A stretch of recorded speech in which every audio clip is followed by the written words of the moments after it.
The following podcast is brought to you by Kidney Stone Prevention Clinic of Orlando.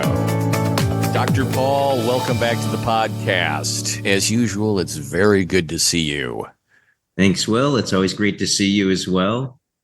Great. Dr. Paul, we've talked a lot different subjects. Now let's talk about some high blood pressure questions. And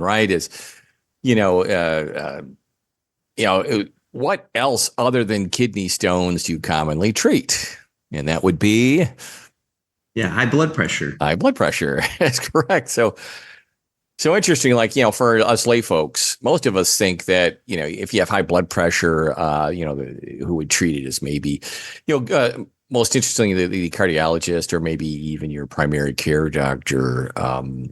But why are nephrologists involved with high blood pressure?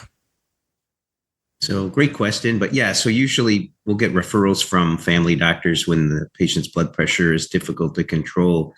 The family docs seek us out because that's one of our specialties, and most people don't appreciate that. They do think it's cardiology that would manage blood pressure. Yeah. But we deal with the body's fluid status, sodium, those things that factor into what somebody's blood pressure is. So we'll oftentimes be working patients up to look for secondary causes why their blood pressure may be difficult to control, and then direct therapy from there. So let's say someone doesn't have a perceived kidney issue, would they they're working with your cardiologist or a primary care physician, would they come and see you? Yeah. So I've seen a number of folks for high blood pressure with normal kidney function, no other kidney issues at all. So definitely. What are some of the, as you stated, what are some of the secondary causes, that elude first pass at managing high blood pressure? What do you look for as secondary causes? So a few things. Some of those are hormonal, endocrine in nature, where patients are making excess hormones that can drive up the blood pressure, adrenaline or another hormone called aldosterone. Then you also have with patients, if they do have kidney disease, just having kidney disease in and of itself can raise the blood pressure. The one that I had not too long ago had a gal. She was 39. Blood pressure was 240 over 110. That's a little high. A little high. And she had progressively lost kidney function over the previous year. Her kidney function had been normal, and it was down to 20%. So her issue was that she had a problem with circulation to the kidney. She had a condition called fibromuscular dysplasia. So I, worked her up, got an ultrasound so we could look at the arteries to the kidneys, and they were both narrowed. Sent her to vascular surgeon, and he fixed those. And within about 2-3 days, her kidney function normalized, and her blood pressure right after the procedure was, 130 over 80. What was the condition called again? Fibromuscular dysplasia. Okay. So it's a condition you see more commonly in women. It can affect arteries that go to the kidneys. It can affect the carotid arteries in the neck. So younger women can have TIAs or stroke-like symptoms. And it can affect the iliac arteries that go down to the legs, where the aorta splits in two, so they can get, pain when walking and circulation issues to their leg. What exactly is the TIA for everybody listening? Sorry, transient ischemic attack. So it's a mini stroke that the symptoms resolve within 24 hours. But if you have a full-blown stroke, you have, some permanent neurologic deficit after you have the event. Yeah. How long was it of an operation was it with the vascular surgeon? What was involved? Oh, that probably took them 30 minutes. So nowadays, what you can do is, they'll just go in an angioplasty of the kidney. So they'll go in and almost like a heart doctor would do for a cardiac, for a coronary artery, they do for the arteries to the kidneys. So that's what he did. And it was a neat case That to see her was. get turned around, and Yeah, very quick. rewarding. So I have a good friend now with her. So the docs were able to take the low road instead of the high road, so to speak, in the operation. Yeah, absolutely. So it worked out. It worked out great. Yeah. That's a great story and a great outcome, Dr. Paul, and that may be may be more prevalent than people think it is, right? It's Yeah. especially if Well, you're a woman. it's one of those things where you have to have an index of suspicion, and I'm like, why is a 39-year-old lady doing this? So that's one of the things in the differential diagnosis you're considering. It's like, well, it's easy enough to rule out. You just get an ultrasound, a Doppler, which is easy to do. It's like a pregnant woman looking at the baby, except you're looking at the arteries to the kidneys instead.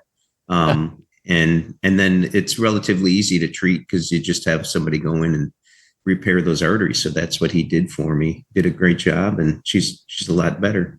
Yeah. Oh, that's awesome. And Dr. Paul, how can someone get a hold of you if they have a question? Well, the easiest way to email me a question is at kspfla.com. I'm Dr. Paul at kspfla.com.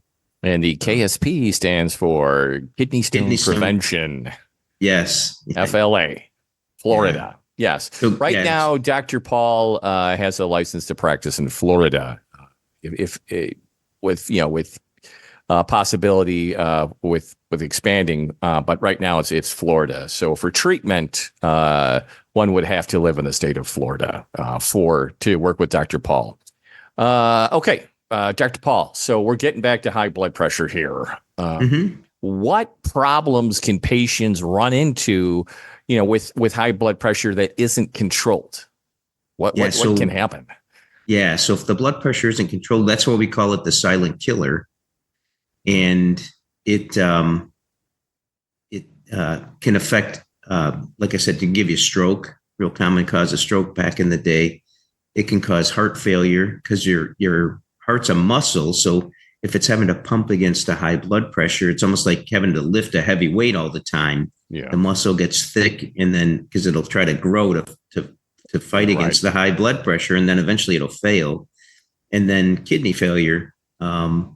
And we see that not infrequently. And so again, you don't know it until you have the stroke and you present to the emergency department. It's like, oh boy, I wish we would have had this treated or even knew about it. Some patients don't even know about it. Yeah. So those are the big ones that we see. Patients can get retinopathy, but the interesting thing is, and the term that we use is essential hypertension. And you're thinking, why is it essential hypertension? What does that even mean? What does that mean? Yes. Right. So here's the history on that, which is, I think, fascinating. So initially, when we first were able to measure blood pressure using a blood pressure cuff that was invented by a Russian surgeon in early 1900s, 1905-ish. And so that's why when you listen with a stethoscope for blood pressure, when you pump up the cuff, the sounds that they call when you're lowering down the cuff and you're listening for the sounds are called Korotkov sounds. They're named after this Russian surgeon. And so we started that capability, like I said, about 1905. Well, so then we noticed, hey, some people have pretty high blood pressure. A lot of them are older, and the medical community, without researching it, just decided, well, that's something that's a natural aging phenomenon, that you have to have higher blood pressure when you're older. It's essential to get blood perfusion to your organs. And so they said, it's not pathologic. It's just something that's normal with aging. Well, the reason that we figured out it was a medical problem was from the insurance industry. So you can find quotes as early as 1911 from like the CEO of Mass Mutual saying, anybody with a blood pressure above 140 over 90 has to pay higher life insurance premiums because you're more likely to die. Yeah. And so for the next literally about 50 years, 60 years, like we blew it off and said, oh, this is just a natural aging phenomenon. Meanwhile, other folks are saying, no, we need to look at this to decide if this is indeed a problem or not. So first study was in 1967 at the VA. and they targeted the diastolic blood pressure, the bottom number, to be below 110. And we had some medicines back then that could lower the pressure. Well, lo and behold, there was a significantly lower mortality rate in the treatment group than in the patients that got placebo, and particularly with less stroke rate. And so they were like, wow. So then they had a follow-up study in 1970 and targeted blood pressure of 90 diastolic, and again had lower mortality. And so that's when we decided, oh, boy, we better start treating this. And ever since then, it's been having studies to determine what's the optimal blood pressure, especially in particular groups, diabetics or chronic kidney disease or heart failure. Right. Then that leads us into my next question, right? Is which patients are at higher risk for high blood pressure? So again, it's as we get older, the artery walls become stiff.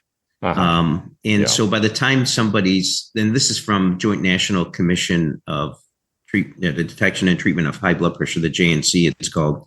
Mm-hmm. Once patients get to 55 and older, 90% of them will have high blood pressure just from that phenomenon. Mm-hmm. And so I hit the 55 mark, and I hit you got high blood pressure mark, asymptomatic. I didn't know till I went to the eye doctor, and he was looking at my retina, and he's like, wow, what's your blood pressure running? And I'm like, I have no idea. So then I'm like, I better check. And so I did, and it was 160 over 105. Yeah. And so, so that warranted treatment. That was real. So a lot of people don't want to take medicine. So there are some non-pharmacological ways to take care of it. How do you do that? If you don't mind, that sounds like really good information for our listeners listening right now. Yes. So the key thing is so the moderate exercise, aerobic exercise, weight loss, even a 10% weight loss can lower your blood pressure significantly. If patients have sleep apnea that's not being treated, that can raise their blood pressure. Mm-hmm. And then most importantly is salt. So salt restriction. Again, in older patients and African-American patients tend to be the more salt sensitive, what we call the low renin, high blood pressure folks. And then younger Caucasians are more the high renin hypertension. That's how I divide them up. That's the way I was trained. And then that determines, so 80% of folks, fit those demographics. So when I see somebody, if you're 35 and Caucasian, then I'm going to put you on an ACE inhibitor or an ARB to lower your blood pressure. If you're older or you're African-American, I'm going to use calcium channel blockers, thiazide diuretics. And that tends to work well as a first line agent. So that's what I'm doing when I'm looking at folks is, when they're coming to me, it's, well, your blood pressure is high, but what are you getting treated with? Yeah. And I'll see somebody that's older and they're on a beta blocker and they're on an ACE inhibitor. And I'm like, you got low renin hypertension. I need to switch your meds around to get you on something that's more likely going to work for you. And then if you can't figure it out, you just order the renin levels, and then is it high or low? And that'll determine where to go from there. So that's some of the issues that I deal with when I'm seeing somebody that's on medications, not controlled, trying to work them up and get them to goal. That's excellent information you can only find on the Crystal Clear Kidneys podcast with Dr. Paul Dreyer. Excellent. And so Dr. Paul, I think you kind of bled right in I shouldn't use bled right in the next question, but you kind of moved doing that with George Washington. Yeah. Yeah, we I assume the medical profession bleeding is out now. It's out of vogue. No leaching. Out of fashion. Yes. Well, didn't the French think, hey, if you have a blood-borne ailment, what'll make you better is we just let all the blood out, then you'll be good. Right. Well, and they used to treat high blood pressure like that before we had medicines. They had rotating tourniquets. It's that sort of crazy stuff. Happy to be alive today. That sounds good. Yes. So Dr. Paul, so you pretty much then, my next question, how do you treat high blood pressure? We just answered that question. Yes. That's amazing. I'll tell you what, this has been a great session, Dr. Paul, with a lot of great information that you probably won't find in many other places. Any one more tidbit you can throw out to our listeners that are sitting on the edge of their seats listening? Yeah, well, I'd urge everybody to make sure your blood pressure is controlled. And I mean, I've seen the one tragic case I can still remember was a young African-American gentleman. He was 28 years old and had high blood pressure. Mm-hmm. And he came in and had a significant stroke. And I remember his mother was in the ICU at his side, like every moment of the day. And, I followed up with him in the office. And so his right side is, he's got permanent weakness in his right leg, right arm, mostly wheelchair dependent if he's going somewhere, far. Yeah. And he said, Doc, I knew I had the high blood pressure. It wasn't causing me any symptoms. So I ignored it and didn't do anything about it. And he's also got chronic kidney disease stage 4, because his kidney function got affected. Yeah. In addition to having the stroke. And so you see that and you feel so, sad because it's something that's very preventable. So a lot of patients, like I said, they don't want to take medicines. And it's like, if you get like what I had, stage 2 high blood pressure, lifestyle modifications aren't going to get you to normalize your blood pressure. That actually JNC would call for that person to start 2 medications, which is why I started a fixed dose combination medication. And in 3 days, my blood pressure was, 110/70.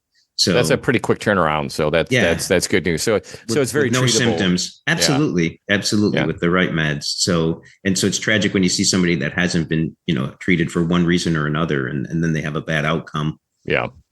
Well, yeah. And Dr. Paul, I even had a schedule before we spoke, but it's definitely reinforced. I'm heading to the track to hit some quick laps. So definitely going to do it good after deal. We talk here. For sure. And we're looking to lose 10 to 15 to 20 before June. So this has been an excellent session, Dr. Paul. This is sweet. Yeah. So folks, until next time, thank you for listening to the Crystal Clear Kidneys podcast. That's right. With Dr. Paul Dreyer. Yes. Anybody out there with high blood pressure, make sure to get it treated. We want you to do well. Amen to that. Good night, everybody. Good night. Thank you, Dr. Paul, for joining us. Once again, you can reach Dr. Paul with any questions at www.kspfla.com or at 239-221-1281, the Kidney Stone Prevention Clinic of Orlando. Until next time, folks.